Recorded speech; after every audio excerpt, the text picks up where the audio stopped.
Hey guys, welcome back to Cal's Watches. Today's video is just going to be a review of the digital watches in my collection.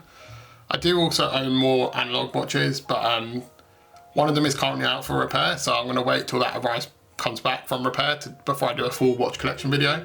I'm going to kick things off with this one here, the Nixon Unit SS. So this was kind of the first digital watch that I bought, one of the watches that kind of got me into watches. This watch was actually bought in a Two Seasons shop about 10 years ago. Back when Two Seasons was a retailer. I'm not sure they're still around anymore, I don't think they are. Essentially, I saw this watch on display, and the guy behind the counter was like, I don't actually know if the watch works, so we'll sell it to you for a really good price, because it was the last one in stock. If it works, great. If it doesn't work, you can bring it back. So basically, I bought the watch, took it to a Timpson's watch repair shop around the corner. They put a new battery in it for 20 quid, and the watch was working fine. To be honest, nowadays, I wouldn't buy a watch like this. It's just not my style at all. It says Unit SS on the back. Probably due to the size and weight of this watch. It's like a 50mm watch. But at the time I did buy it, I did enjoy it, and I did wear it. But now it's kind of like a fashion watch, and I've kind of matured in my watch taste. And after looking at loads of watch content online, not that I disapprove of people buying fashion watches, but once you understand watches a little bit more, you realise fashion watches probably aren't the best watches to put your money into. But if you like a watch, then who am I to say whether you should buy it or not? Ultimately, buy what you like. Second watch I want to talk about, we'll start with this one here. This is a Casio G-Shock, also known as a Casi-Oak. This is reference GA2140RX-7AJR. This is actually a 40th anniversary limited edition. And the inspiration for me buying this watch is actually, a while ago I saw a video about the Swatch jellyfish, and I just thought that was a really cool watch, but I didn't want to buy a Swatch jellyfish. It wasn't a me kind of watch. But then I saw this come up online, and it was like a really good deal. It was like 80 quid on sale, and I was like, actually, let me give it a go. And this is actually the second time I bought the watch. So the first time I paid 80 quid for it, I ended up selling it on eBay for like 70 quid because I just never used it. But then this year I bought it back for like £65. So haven't really lost money, haven't really made money, but yeah, I just missed it a bit. I bought it back. Again, I don't really plan on ever wearing it too much, but I just really like the look of it. They do another version of this which isn't limited with a black dial, but I just think the white dial looks, or the clear dial just looks really, really nice. I'm worried about this clear plastic yellowing over time, but for now it seems to be holding up pretty well. Yeah, just a cool watch. I do want to get some more Casio, so I want to get one with like solar powered and maybe one with Bluetooth. But for now, this is the only Casio in my collection. Yeah, this one I just feel like it was pretty cool. Kind of like a collector's piece, which is why I've kept hold of it. Talking of another collector's piece is my Casio Uno. So this watch I actually saw it in TK Maxx, and it was for sale for £59, which I thought was a pretty fair deal. I'm not sure what the retail price of this watch. I feel it's like 90 to 100 quid. I'll put it up on screen once I found out. But if I'm honest, like, I'm not overly impressed by the quality of this watch. Like, it is very plasticky. The buttons aren't too good. The bracelet's all right for like the price point, but it is folded end clasp, and it does feel quite like flimsy, and it is a bit jingly jangly, but kind of expected in that price point. But for me, it's more the actual case. It is just really like plasticky.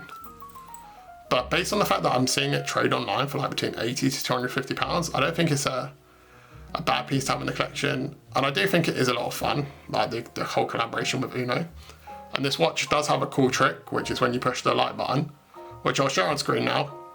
It actually displays wild on the LED, which I think is a nice touch.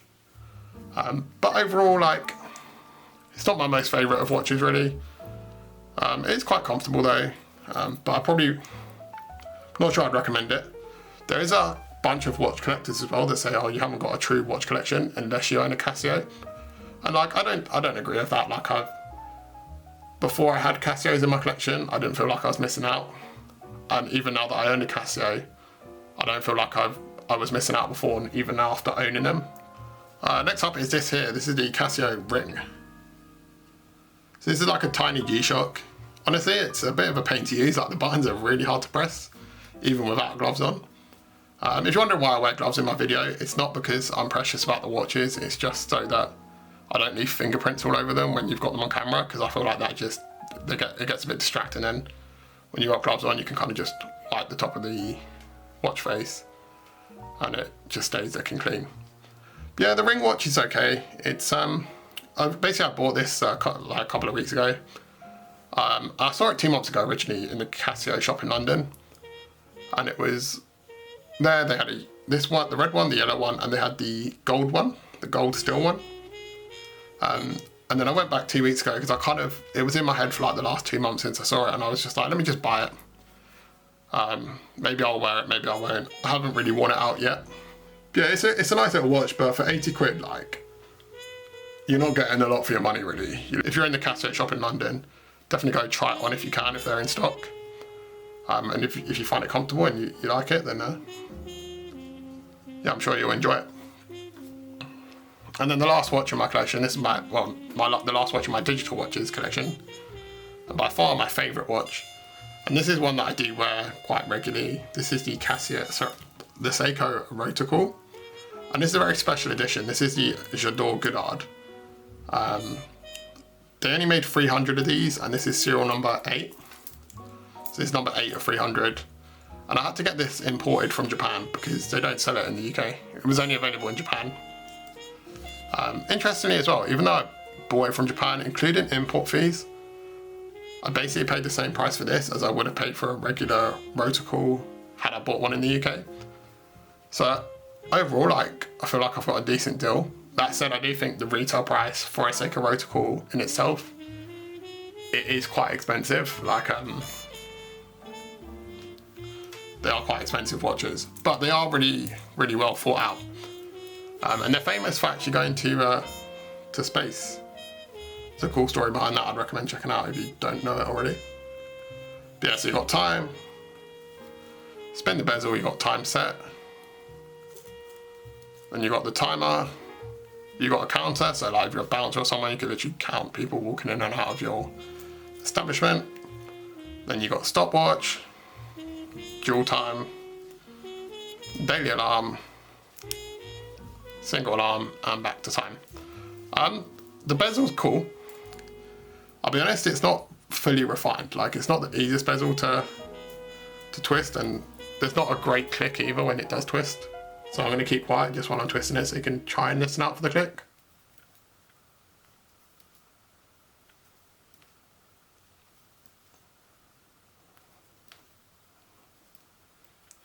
Yeah, so it's not too much of a clicky bezel. The light on it is pretty cool though. It is annoying though, when you hold down the light button, it only stays on for like 2 or 3 seconds.